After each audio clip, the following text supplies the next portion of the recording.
Precisando de uma revisão sobre as teorias da ação para a prova, então vamos direto ao que interessa. Aqui a gente vai passar pelo causalismo, finalismo e pós-finalismo de um jeito bem claro, bem objetivo para não deixar nenhuma dúvida. Bom, tudo começa aqui, com o causalismo, a primeira grande teoria que tentou colocar ordem na casa, sabe? É bom pensar nela como se fosse o alicerce, a base de toda a construção da dogmática penal que a gente conhece hoje. A ideia central do causalismo é bem simples e direta. A ação é vista como uma coisa mecânica, uma relação de causa e efeito. Pensa numa fileira de dominós. Um empurra o outro. É basicamente isso. O movimento do corpo que gera um resultado lá no mundo real. É quase como pegar uma lei da física e aplicar no direito penal. Nesse sistema, a análise do crime tem 3 etapas. Agora, o ponto que é crucial memorizar para a prova está bem aqui. Onde é que ficam o dolo e a culpa? Ou seja, a intenção ou a falta de cuidado do agente. Dá uma olhada. Eles só vão aparecer lá no finalzinho, no 3º degrau, dentro da culpabilidade. Essa informação é ouro.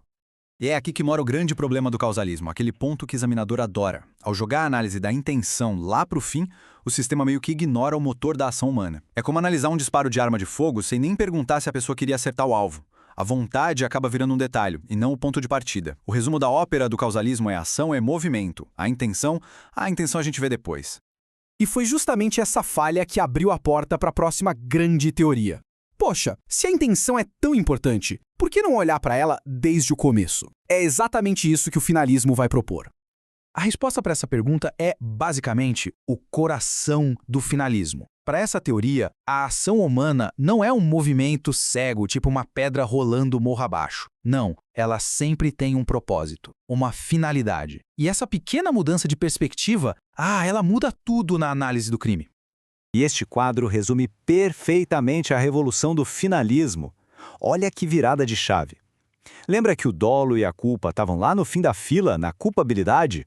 Pois é, agora eles fazem uma migração. Saem de lá e vêm aqui para o começo de tudo, para dentro do fato típico. A intenção passa a ser analisada junto com a própria ação.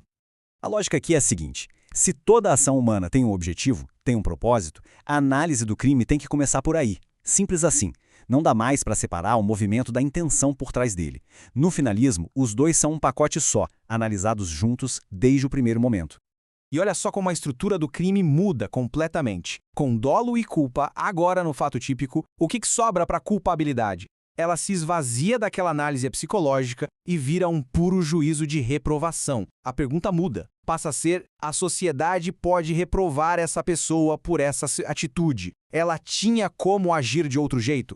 Para não esquecer do finalismo, a dica é: ação e intenção andam de mãos dadas desde o início.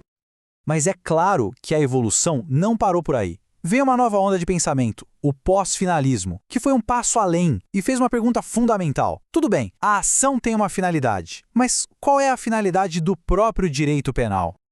Então, o pós-finalismo não é uma coisa só, ele se abre em 2 grandes correntes. De um lado a gente tem o Rochin, defendendo que o direito penal serve para proteger o que é mais importante para a sociedade, os famosos bens jurídicos, a vida, o patrimônio, a liberdade. Já do outro lado, o Jacobs tem uma visão mais abstrata. Para ele, a função do direito penal é manter a confiança das pessoas nas regras, garantir que o sistema continue de pé.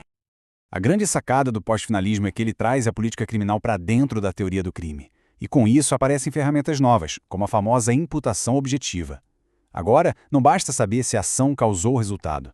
A pergunta é: o agente criou um risco que a lei proíbe, e foi esse risco que se materializou no resultado. É como se fosse um filtro a mais na análise, muito mais sofisticado. A ideia central aqui é: o direito penal tem uma função social, um propósito maior. Certo, agora chegamos ao momento mais importante para a revisão. Vamos colocar os 3 sistemas lado a lado. É a hora de visualizar as diferenças de uma vez por todas para nunca mais esquecer.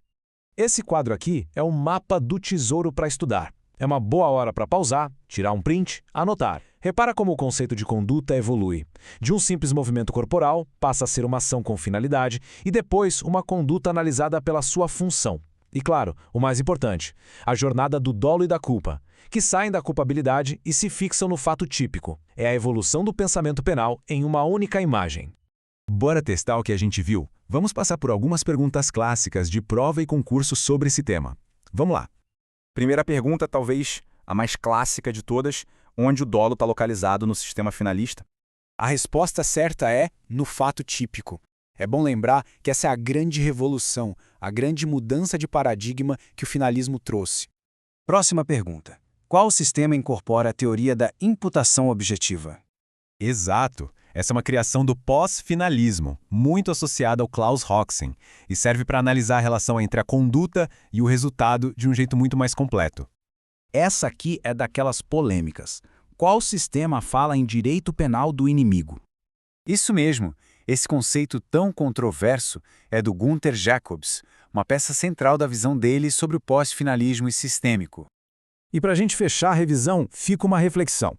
No mundo com crimes pela internet, crimes ambientais, crimes financeiros, que são muito mais complexos que um simples ato físico, qual dessas teorias dá a melhor resposta para os desafios de hoje?